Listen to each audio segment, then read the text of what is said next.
relativity theory, which implied that Einstein was still alive, and then there was Eddington. You know what Eddington's reply to that was? He paused and he says, I wonder who the third one is.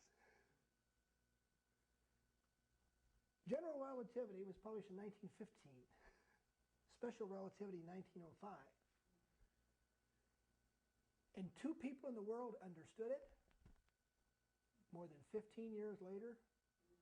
Do you see how long it takes for people to catch up to the curve before they'll even take an interest in catching up with the curve? I'll be nailed to a cross and dead. 3, 4, 5 decades before somebody realized this guy had something. Let's write about him in the history books. We'll tell science students in the future. No, that's not going to happen, I don't think. But the point is, you can be way out there, and everybody else is just going to lag behind. That's the way it always works. So, what we've got here is, I hope you appreciate and understand this. You have the most significant health and wellness thing that's ever come along. I've been told by several individuals, probably in the history of the human race, you have the key to hydration. That's number one. In fact, there are three. The three critical issues in the human body are this. In order of importance, hydration. According to the brilliant work of Samuel West, who died in Salt Lake City, a lymphologist, past president of the International Lymphology Society, clustered proteins, number 2, major problem. Clustered protein, major problem. Ask therapists all over. Number 3, pH. The wrong pH. Those are the 3 biggies. We've taken care of hydration, and tomorrow I'm going to teach you how to take care of number 2, clustered proteins. And number 3 is a piece of cake that comes right behind. Okay? pH kit. What's that? pH kit. pH kit. Oh yeah, you can check your pH. Yeah. Yeah. Now, pH strips do not check the pH, that is the structured pH of water. It takes a meter. pH strips check chemicals, the chemistry that alters pH. That's what they check. That's what they're sensitive to, but not structured pH. You need a sensitive meter for that. That's what they use in a water bottling plant as a meter. They want to know what the structured pH of their water source is, because if there's chemistry in there altering the pH, they probably shouldn't be bottling that water in the first place. Understand the idea is to get that water as pure as possible? This water comes out of the ground with a structured pH of 7.8, which is extraordinarily high for natural water.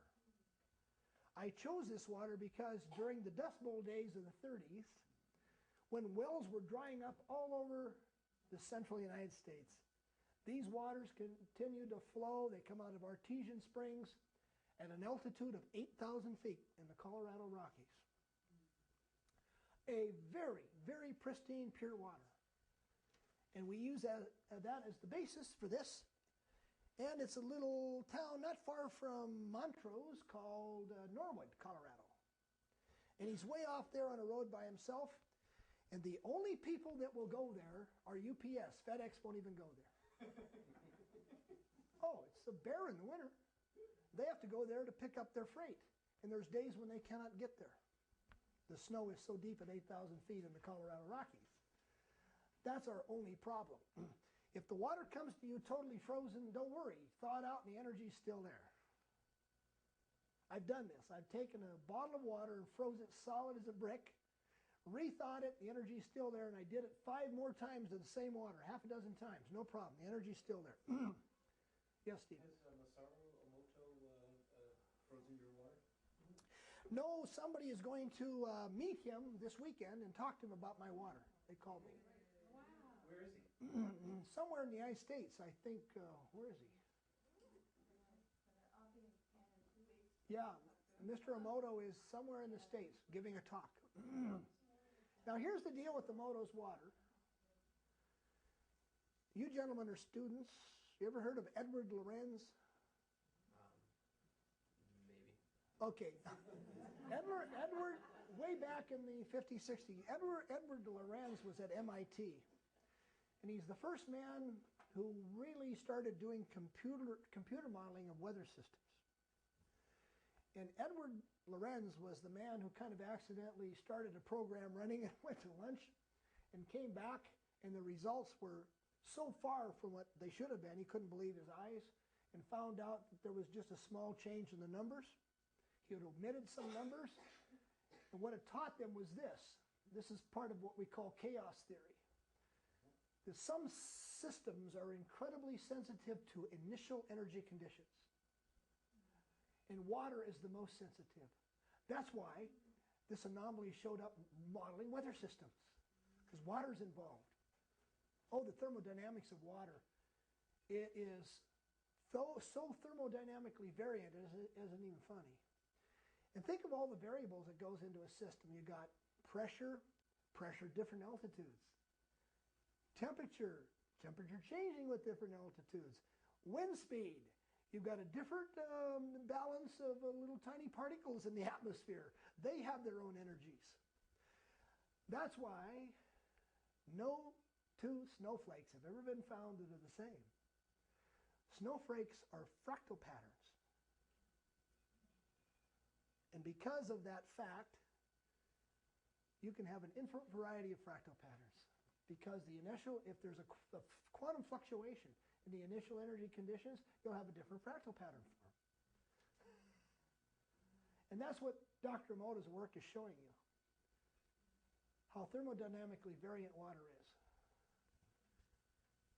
Quantum fluctuation in initial energy conditions, you get a totally different fractal pattern. Either frost on the window or snowflake, same thing. I talk about these in some of my writing, and I say, well, we're looking at it in 2 dimensions. Can you imagine the complexity in 3 dimensions? We only see it in 2 dimensions. And then when Dr. Emoto we tried to photograph my water and froze it on slides. As soon as the flash from the camera hit it, vaporized. We never got the pictures. Emoto photographed these particles in a room that was something like 20 or 30 degrees below 0 Fahrenheit. So he was dealing with all kinds of nasty variables like the tendency for the lenses to frost up and all kinds of things. Well, also, he's dealing with a large quantity of water. He's not Yeah. dealing with a small quantity of water. So Yeah. you're seeing the top. You're seeing, in other words, Top of water you're seeing millions of water particles is what you're looking at in his snowflakes. Yeah. You're not just looking at a molecule of water, that's for And sure. you also photograph it as it melts and then as it reforms again. Yeah, So, yeah. you're getting a lot of veracity. We would love him. In fact, somebody's going to give him a sample of my water and ask him if he'll photograph it. We've had him do a lot of different stuff for projects like that. Okay. All I've heard is this. I had a guy call me one day and he said, you won't believe this. We used to sell the water in these big 2-liter bottles that are clear. Anybody remember those? Anybody used to get those here? No, okay, all right. Because you drank the water straight from the bottle. We didn't know how to make it concentrate. I didn't know how to adjust the potentials right. Okay? So the deal was, he freezes this thing. He says, you ought to see this. He said, it froze in big chains. I've never seen water freeze like this.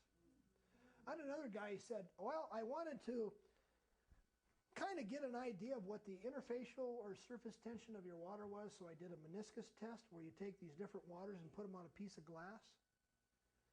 He said, you won't believe what your water did. He said it formed a perfect octagon. It was straight sides, and the others were roughly round. He said, what's going on with this water? I said, it has a lot of energy, but it's informational in nature. See, the energy in the water is informational. Energy for the sake of energy doesn't cut it. The water has to be informational in nature. That's what nutrients are, is information packets. So how many frequencies do you have in there? Now there's about 112 million. Yes, about 112 million frequencies. Here's how they're used by the body. Here's how they're used by the body. Now, the students, these guys are bright. That's why they're here. Do you know what an algorithm is? Tell us what an algorithm is. It's like a process you can go through, like a set up a problem or something that it sets up and solves. That's right, sets up and derives a solution. Yeah. Okay. The water is a biological algorithm. I have a menu of energies, and your body's a smart machine. If the body wasn't a smart machine, you might as well pour the water down the drain. All the work is being done by the body. The water isn't doing the work, people. Your body is. It takes the energies and picks from the energies, like a biological algorithm, to derive its own healing and repair solutions. The body's smart. It'll do that. It will set up its own healing and repair scenario from the energy. And it just chooses the energies it needs. See, my work is based on some bitchy mathematics. It's called non-commutative geometry, and there's a man in France who's doing some amazing things with it, and he's setting the world of physics on its ear. And this is, I believe, it's going to kick string theory out the door where it needs to go. Elaine Konis, I believe it's pronounced. Alainconnes. Elaine Konis. I don't speak French, so I butchered that. But anyway, he's called the geometer of physics. And I knew a long time ago it was all about geometry. I knew this. I was working with non-commutative geometry. All of my technology is based on that. And I'm going to demonstrate right off the bat tomorrow the second really important principle we need to knock down before we can go on and track with the rest of my seminar. If you don't get this concept, you're lost. And trust me, if you don't get this concept, the average three-year-old will put you to shame. It's easy. This is really easy stuff. We can take and demystify this. We can take the cobwebs out of it. We can take the complication out of it. And trust me, you won't have any trouble at all whatsoever tracking me tomorrow. And you're going to really have fun with the information that comes along tomorrow. But keep in mind, the water, not only is it more hydrating, it's the perfect base for informational energy. Water is probably the ultimate information storage and retrieval system. Microsoft is onto that. They believe that the ultimate information storage system would be a drop of water and would have infinite capacity for storing information. And I happen to agree with them. They just don't know how to get the information back out of the water. Yeah. Well, psychics have always said that being by a body of water enhances their capabilities. Yes, it does. Yes. Yes. Because it also radiates a field. Interfaces with your field.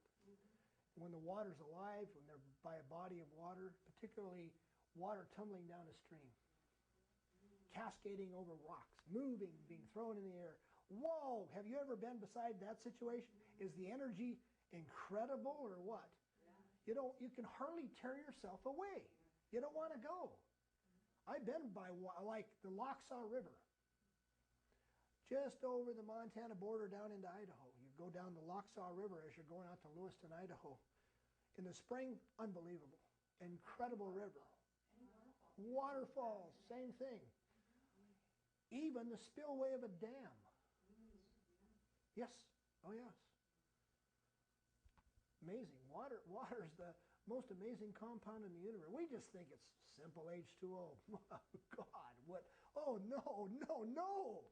Don't go there. Oh, it's so much more than that. It's amazing. Stephen. You think water can get pissed off?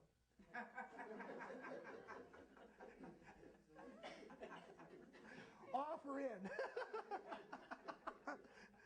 You know the guy from Australia?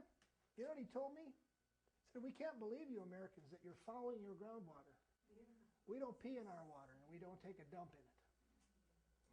Solid state toilets. Says we don't stick that stuff in our groundwater. You're polluting your groundwater. He's right. I've always thought that. Yes. Forcing it into pipes, turning it into steam, boiling it, freezing it, breaking it up. Doesn't it get pissed off? Yes, it does. I think it does. The world is pissed off at it right now.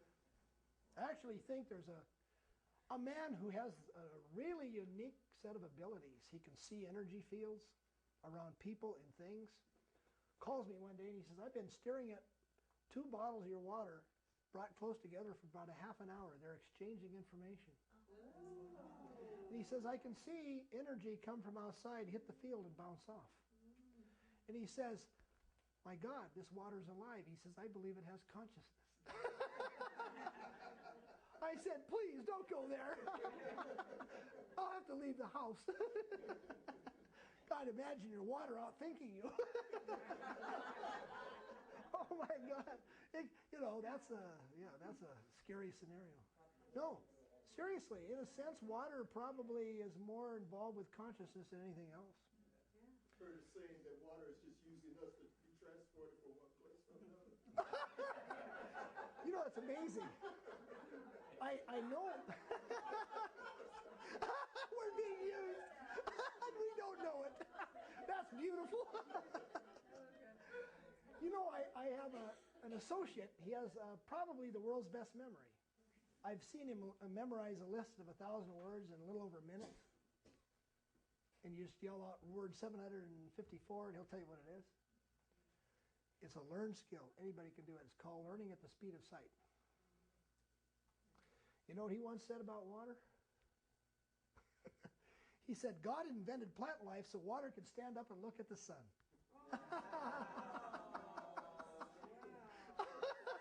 I said, that's as good an explanation as I've ever heard. I love it. And I like yours too. It's using us to walk around. Oh, that's lovely. I'm going to remember that. I hope I have your permission to use it again. Oh, that's beautiful. Anyway, water's really amazing. It is truly amazing. I know why life is based on water. In the conscious process, if you have a fantastic neural network there, it doesn't do any good because the information in the field can't get to it without water. It has to mediate the process. Water's got to be there because water is always a crystal. These water particles are crystals, people. And then they get together and form bigger crystals. In fact, a whole body of water, the whole bulk quantity is a crystal. Instead of having atoms locked into a lattice based on a certain geometry, the nodal points are mobile. It's a mobile crystal. The lattice points are moving. And if you're clever, what I've done by getting the water particles smaller is if I could shrink you down and put you inside my water, you know what you'd see? In its liquid state, the water is fractalating. It's creating fractal patterns. It's moving the fractal patterns. And as soon as I change the energy, I alter the fractalization, the fractal patterning. It's the fractal patterning that holds information. That's how water has a memory. The memory is caused by its movement, its motion and geometry. That's how it memorizes. It isn't just that the crystals themselves are holding on to frequencies. That's not how it works. They're moving and they're jittering, okay, and there are appropriate... They've been looking through nerves and through blood vessels and different things trying to explain the meridians and never really, like a computer screen is a liquid crystal. Touch any part of it affects the whole. So you put a needle into the fascia. Now that you mention it. And give it a very, very fair chance before I ever kick a theory like that out. I give everything a fair chance. I don't just automatically dismiss anything. And it's the water in the fascia too that's creating the I'm convinced of something. If you've ever seen Jodie Foster in the movie called Contact, down on the plains outside of Socorro, New Mexico is something called VLA, the Very Large Array, all these radio dishes. They're on tracks and they can move them, orient them, okay? It's what we call radio interferometry. It's a big interferometry. Where we combine those signals, it's like creating one huge receiver. We're going to do that optically soon with optical telescopes, radio, optical interferometry. Imagine things like the Hubble in orbit around the Earth in 3 different positions. at a great distance from the earth, one huge receiver by combining the signals. The chakras, I'm a physicist and I had trouble with this. At first I just rebelled. Ooh, muscle testing? God, get that stuff away from me. Don't bother me with that. That's new agey, metaphysical. Metaphysics to me is an admission that we don't know what the hell we're talking about. We just lump it under metaphysics.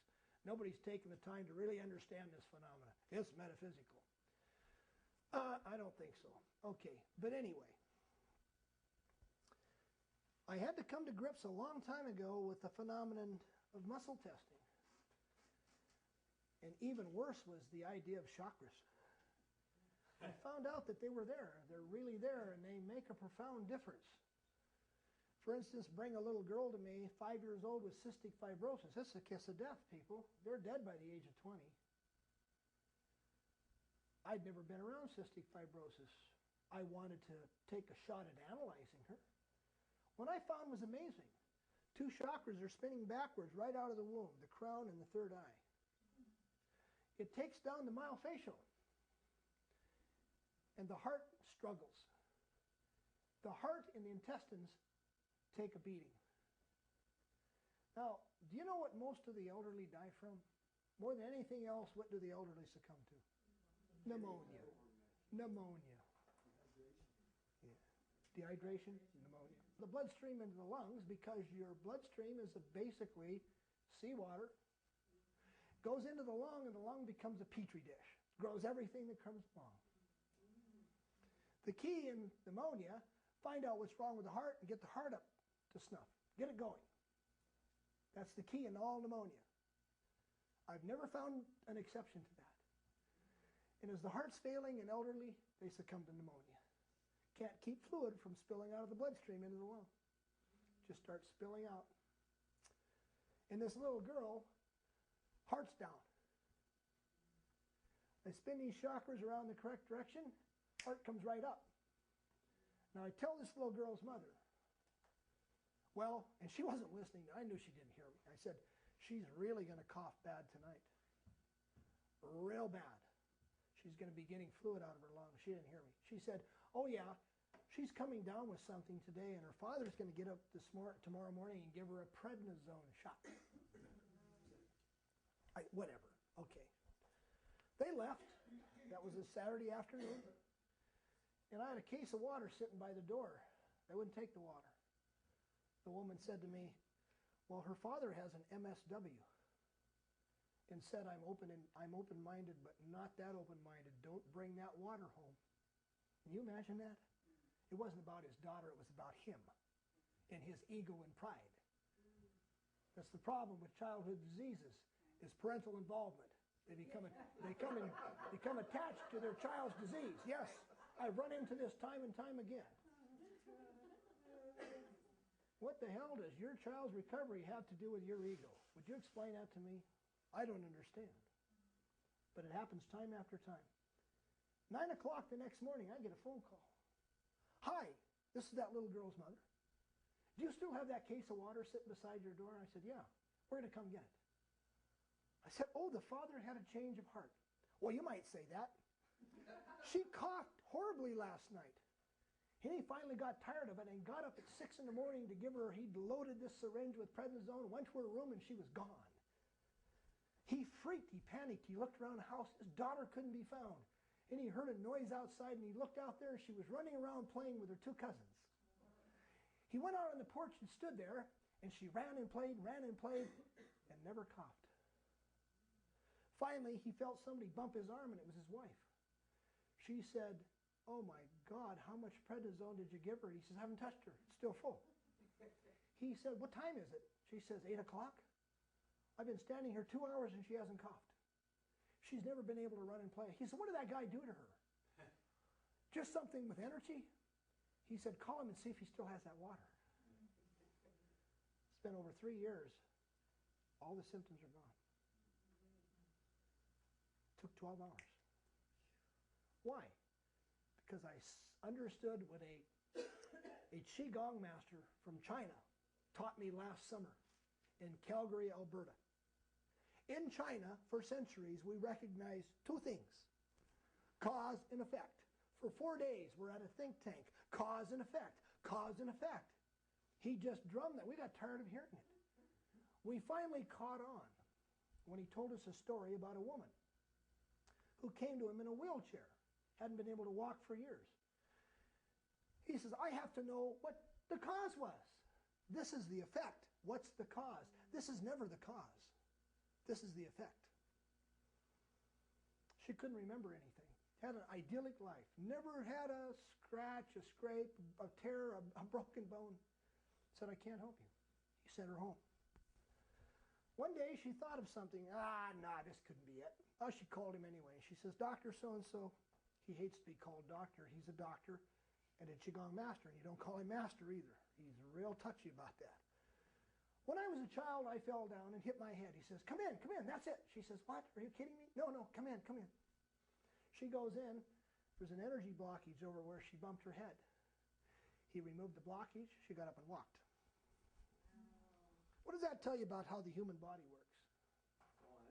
It's all energy. It's all energy. And you cannot impede the flow of that energy. You cannot impede it. As soon as you do, you disrupt the function of the cells. Bingo. They are like little birds in the nest. Peep, peep, peep, bring me a worm. They're always crying for information. Remember that cute little movie about the robot that became conscious? Yes. Remember what the robot kept saying? Input. Input. He wanted to learn. Input. Okay. Your cells. Input. Well, inside every cell in your body, there are little molecular-sized machines. And they perform these very precise functions over and over again, very quickly with high precision. How does a molecular-sized machine know what to do? It doesn't. Doesn't have a brain, doesn't have a consciousness. It can't think, reason, can't process. Yes, it can process. In your energy field, there's information.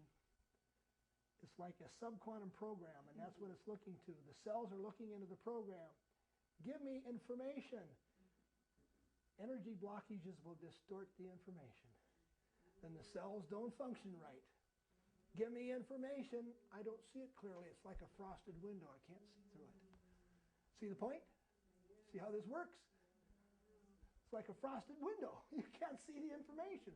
The cells are not getting clear instructions. It's distorted. So what happens? They begin to malfunction. In reality, like I said before, there's only one disease: cellular malfunction. They can malfunction in a variety of ways, and we attach names to those and call them diseases. In reality, it's just one disease: cellular malfunction. Figure out why. What's been introduced to distort the operation of this machine? Remove it. Or if it needs a nutrient it's not getting, give it the nutrient. One of the most important things is give it water that can hydrate on. What if the water has nutrients in it? Because nutrients are just information. They can be reduced to their mathematical analog. Forget the nutrient. Just put it in water as the mathematical analog. The body knows what to do with it. Don't have to tell it to do that. It knows. That's all we're doing here. Is this too much? Is this information overload for you? Is it too much? Do you find this interesting? Yes. Is it possible to live only on water that has enough information in it? There are breatharians that live on air and water. Yeah. But I mean, your water, so an average person. This would be amazing. For a breatharian, it would be like a gift from God, I guess.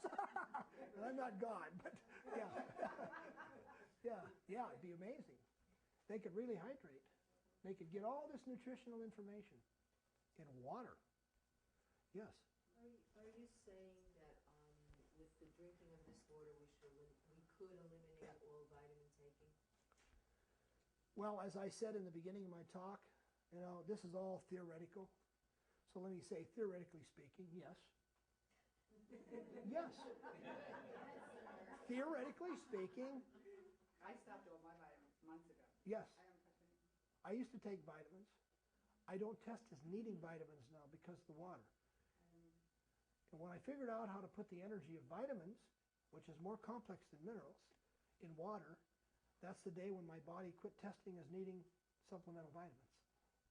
So that's already in the water. It's in the water. All the vitamins you need. The energy of 12 essential cell salts. It's all in the water. Would that include like B17, amygdala? Yep, yep, yep.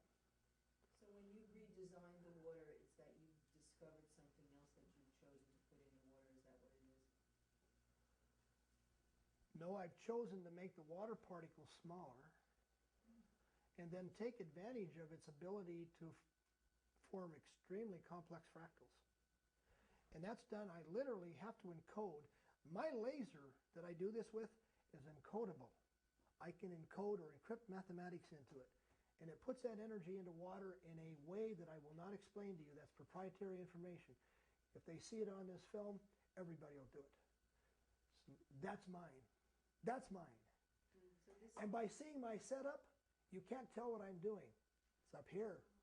I have nothing written down. Everything I ever done is here.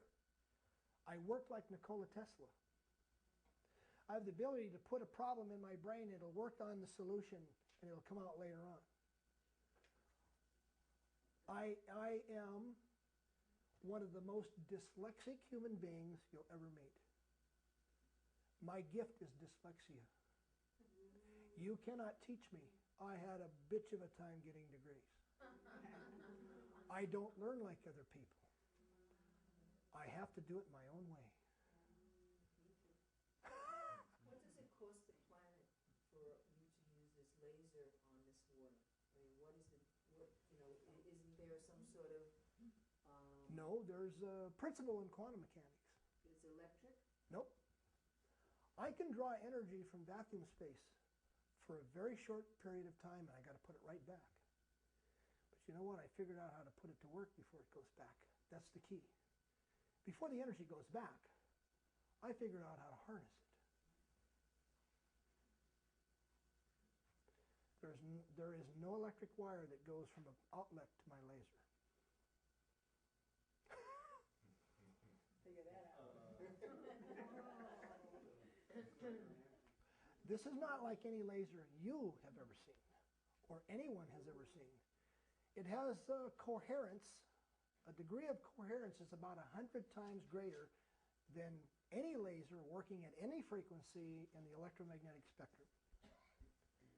A very highly coherent energy source. But we're dealing with antiphotons.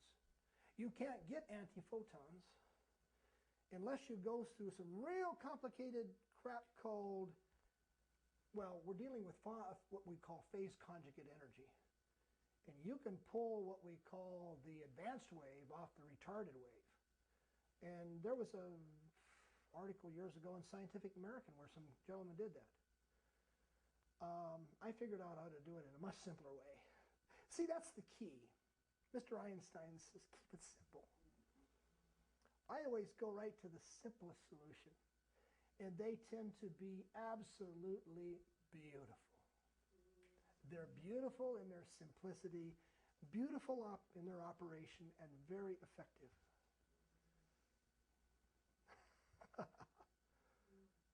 So your laser runs off 0-point energy. Or vacuum. Yes, it does. And that's what Tesla was doing, right? Yes, yeah. Dan, I just realized, could you please repeat the questions that people asked? Oh, okay. Because we didn't, the tape won't pick up.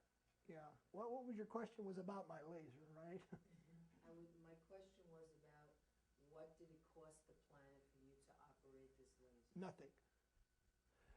The energy was free. You didn't repeat the question. Okay, what did it cost the planet to run this laser or utilize the laser? Nothing. It didn't take a hydroelectric dam. We didn't have to burn a fossil fuel. We didn't have to use wind energy. It was more efficient than that. It used an energy that's everywhere, pervades the universe. It's there for anyone to use until somebody catches up to them and kills them for using it. Oh, we don't want free energy. Nobody makes money off of free energy. That's why people who develop free energy devices don't live long. It's quarter 11.